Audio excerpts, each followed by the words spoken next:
میں بہت زیادہ ٹیکنیکل ڈیٹیلز دے کے آپ کی سما خراشی نہیں کرنا چاہتا، لیکن اتنا آپ کو ضرور بتا دوں کہ یہ قانون اتنا زبردست ہے کہ ہر چیز گورنمنٹ کے ہاتھ میں ہے اور کسی کے لیے کوئی کانسیکوینس نہیں ہے. کوئی افسر کسی لیول پہ اپنی اتھارٹی ابیوز کرے، اپنی بدماشی کرے، جعلی مقدمہ بنائے، آپ کو خوار کرے، آپ کا جرمانے کروا دے، اریسٹ کروا دے، اور کل کو ثابت ہو کہ غلط تھا، اس پہ کوئی کسی قسم کی پینلٹی نہیں ہے.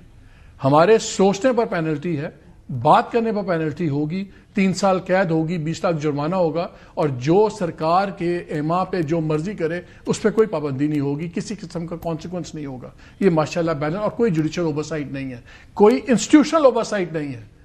چیئرمین سب کچھ، اس کے بعد باقی کچھ بھی نہیں. شاہ جی اس ٹائم پہ ضرورت کیوں پڑی ہے اتنا آبویس کالا قانون لانے کی؟ Very obvious. 40 ارب روپے تمہارے اور میری جیب سے نکال کر، ہمارے خون پسینے سے نکال کر آپ نے فائر وائر لگائی. اس فائر وال سے آپ نے اپنی طرف سے یہ فیصلہ کیا کہ آپ وہ مواد نہیں آنے دیں گے جو لوگوں کا ذہن خراب کرتا ہے. وہ مواد کہاں سے آتا ہے اور وہ مواد دینے والے کون ہیں؟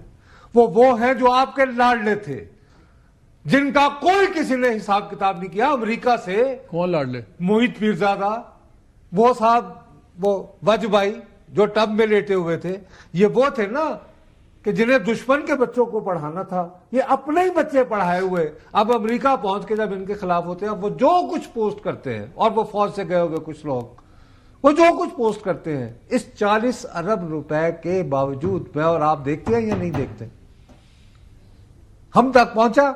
کیا ہم یہ سوال پوچھ سکتے ہیں کہ یہ 40 ارب روپے کی جو میکنزم لگایا گیا تھا، جس کی وجہ سے انٹرنیٹ سلو ہوا اور کتنا نقصان ہوا، اس کو یہ ٹھیکہ کس کو ملا تھا؟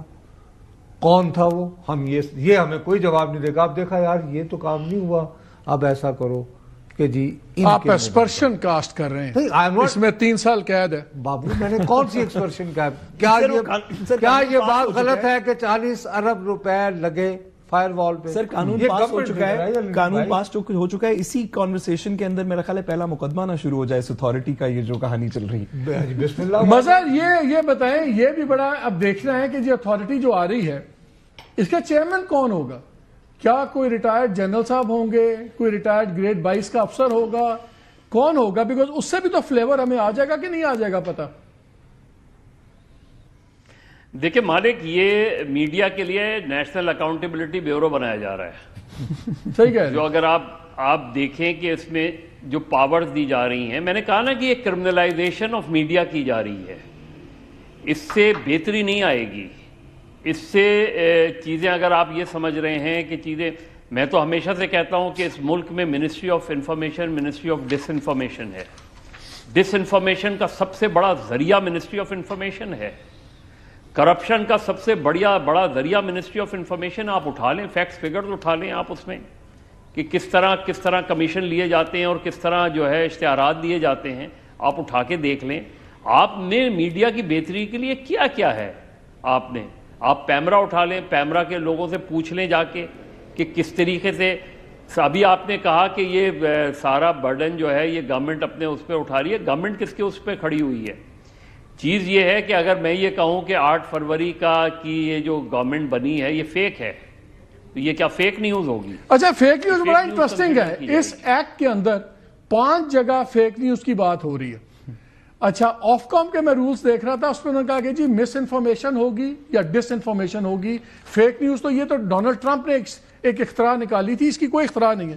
ایک آرٹیکل میں دیکھ رہا تھا، اکتوبر 2018 میں برٹش گورنمنٹ نے فیصلہ کیا کہ یہ فیک نیوز کا ورڈ کوئی پالیسی میکنگ میں نہیں آئے گا. اس کی کوئی ڈیفینیشن نہیں ہے صرف.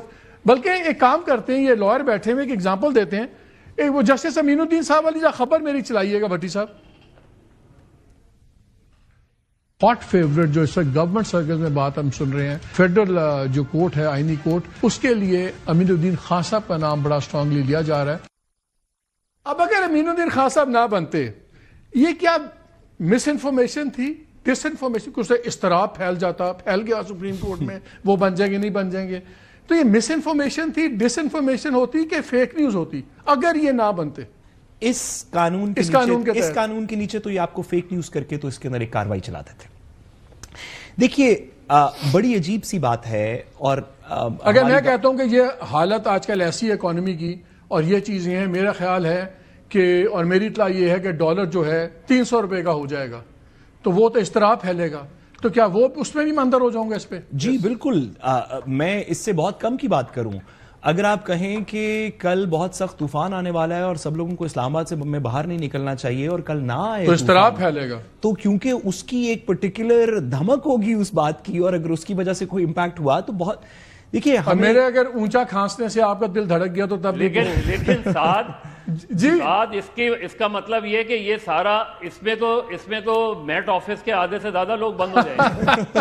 چلے ایک بریک لیتے ہیں, بریک کے بعد آگے گورنمنٹ کے بھی ہم پریشان ناظرین اس لیے کہ پاکستان میں ہر ادارہ, ہر طاقتور شخص قانون کو جوتے کی نوک پہ رکھتا ہے, اور ہم دیکھتے ہیں ججز ہیں تو وہ اپنی گیم کر رہے ہیں, انٹیلیجنس ایجنسی ہیں وہ خود اپنے آپ سمجھتی ہیں, جو پاورفل لوگ ہیں وہ آپ کے سامنے روزانہ قانون توڑتے ہیں. اس لیے یہ قانون کا ایشو ہمارا صرف یہ ہے کہ اس میں ابیوسو مارجن اتنا زیادہ ہے کہ صرف آپ کو سوشل میڈیا دکھا کر ہر قسم کی خاموشی کر دی جائے گی, سوچ کی, زباں کی. کیا اب شاہ جی پھر کیا کلوزنگ کامنٹ کیا کریں؟ پاکستان کو گنگا پاکستان بنانے کی کوششیں جو ہیں وہ فیلڈ مارشل محمد ایوب خان کے زمانے سے جاری ہیں, لیکن وہ جالب کو نہ روک پائیں.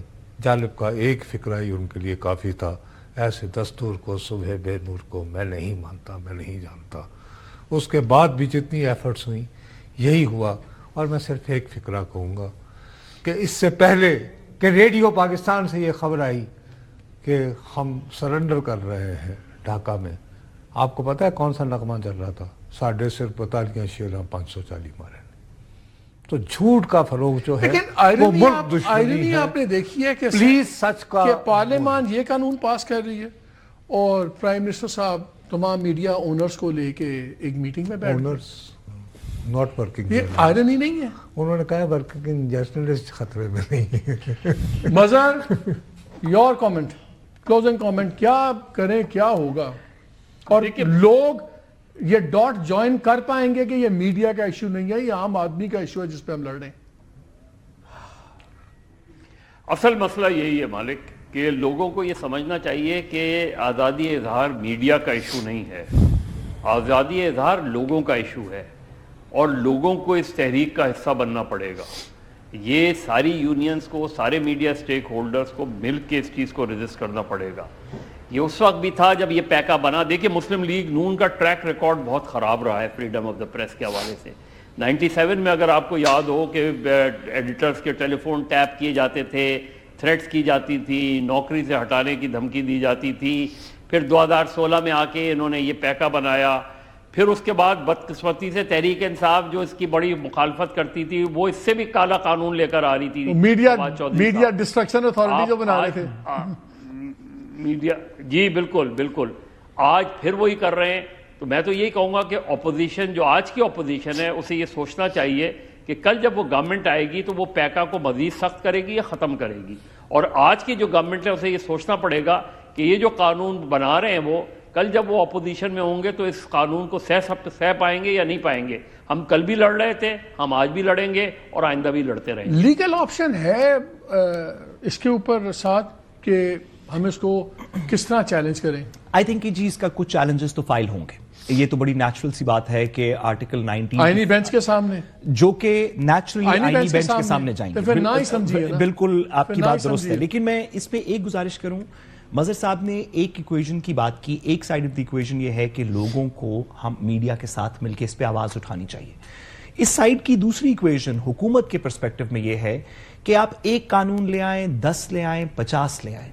یہ ایسے ہی ہے کہ کسی شخص کو پیٹ کے فلو کی وجہ سے بخار ہو جائے تو آپ اس کو پٹیاں کر کے اس کا بخار تو تھوڑی دیر کے لیے ہائیڈ کر سکتے ہیں, پیناڈول دے کے کہہ اس سکتے ہیں. وقت اتنے قوانین ہیں کہ اگر آپ نے سوشل میڈیا کو ریگولیٹ کرنا ہے, سب کچھ کرنا ہے تو ڈیفیمیشن کے تھرو, پیکا کے تھرو, دیگر چیزوں کے تھرو قوانین تو آلریڈی موجود ہیں. اور اگر آپ چاہتے ہیں کہ لوگ آپ کے حق میں بات کریں تو آپ کام کریں.